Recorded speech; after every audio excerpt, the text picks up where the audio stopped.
शारदीय नवरात्रि के तीसरे दिन माँ दुर्गा के तीसरे स्वरूप माँ चंद्रघंटा की पूजा करने का विधान है। आज के दिन माँ की पूजा करने के साथ अंत में इस व्रत कथा का पाठ करने से हर एक समस्या से निजात मिल जाती है और सुख समृद्धि की प्राप्ति होती है। माँ चंद्रघंटा अपने मनमोहक रूप के लिए प्रसिद्ध है। देवी भगवती पुराण में माँ दुर्गा के तीसरे स्वरूप माँ चंद्रघंटा के स्वरूप में बारे में बताया गया है। माँ चंद्रघंटा के स्वरूप की बात करें तो माता के गले में सफ़ेद फूलों की माला सुशोभित है और वह बाघ पर सवार होती है। माँ चंद्रघंटा की 10 भुजाएं हैं, जिनमें कमल, धनुष, बाण, खड्ग, कमंडल, तलवार, त्रिशूल, गदा सहित अन्य दिव्य अस्त्र हैं।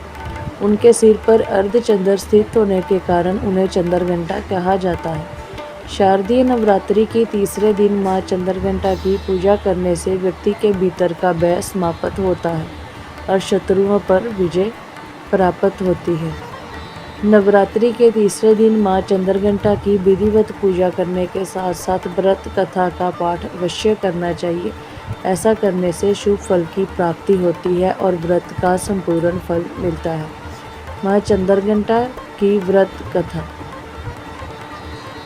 प्राचीन कथाओं के अनुसार जब महिषासुर ने अपनी अपार शक्ति के बल पर तीनों लोकों में उत्पात मचाना शुरू कर दिया, तब उसका अहंकार इतना बढ़ गया कि उसने स्वयं को अजेय मान लिया। उसने इंद्रदेव को परास्त कर स्वर्ग लोक पर अधिकार कर लिया और देवताओं को चारों ओर से त्रास्त कर दिया। उसके अत्याचार से न केवल देवता बल्कि मानव और ऋषि मुनि भी भयभीत रहने लगे। चारों ओर हाहाकार मच गया और धर्म व्यवस्था पूरी तरह अस्त व्यस्त हो गई। इस संकट की घड़ी में सभी देवता एकत्र होकर ब्रह्मा, विष्णु और महेश के पास पहुँचे। उन्होंने महिषासुर के आतंक और अत्याचारों की कथा सुनाई। देवताओं की पीड़ा सुनकर त्रिदेव अंत क्रोधित हो उठे। उनके क्रोध की ज्वाला से उनके मुखमंडल से एक प्रचंड और दिव्य ऊर्जा प्रकट हुई। यह ऊर्जा तेजमय प्रकाश के रूप में एकत्रित होकर एक अद्वितीय और अलौकिक स्वरूप वाली देवी में परिणित हुई। यह देवी आगे चलकर माँ दुर्गा के नाम से विख्यात हुई।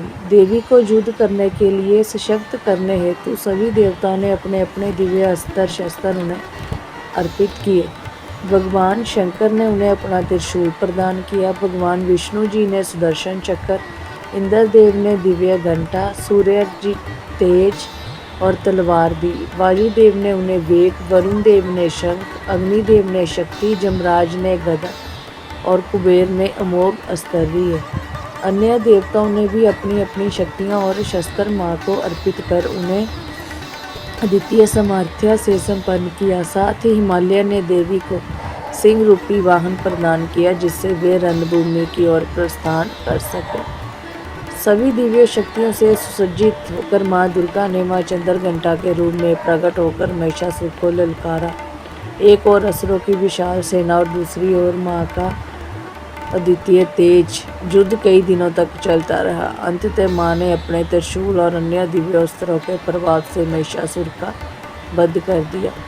महिषासुर के वध के पश्चात देवताओं और ऋषि मुनियों ने देवी को धन्यवाद किया और उनकी स्तुति की। देवताओं को उनके भय से मुक्ति मिली और तीनों लोकों में शांति और धर्म की पुण्य स्थापना हुई। इस प्रकार माँ दुर्गा ने न केवल महिषासुर के आतंक से मुक्ति दिलाई, बल्कि यह संदेश भी दिया कि जब जब अधर्म और अत्याचार बढ़ेगा, तब तब दिव्य शक्ति धर्म और सत्य की रक्षा के लिए अवश्य अवतरित होगी।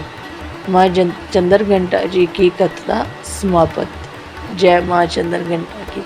चैनल को लाइक, शेयर एंड सब्सक्राइब करें।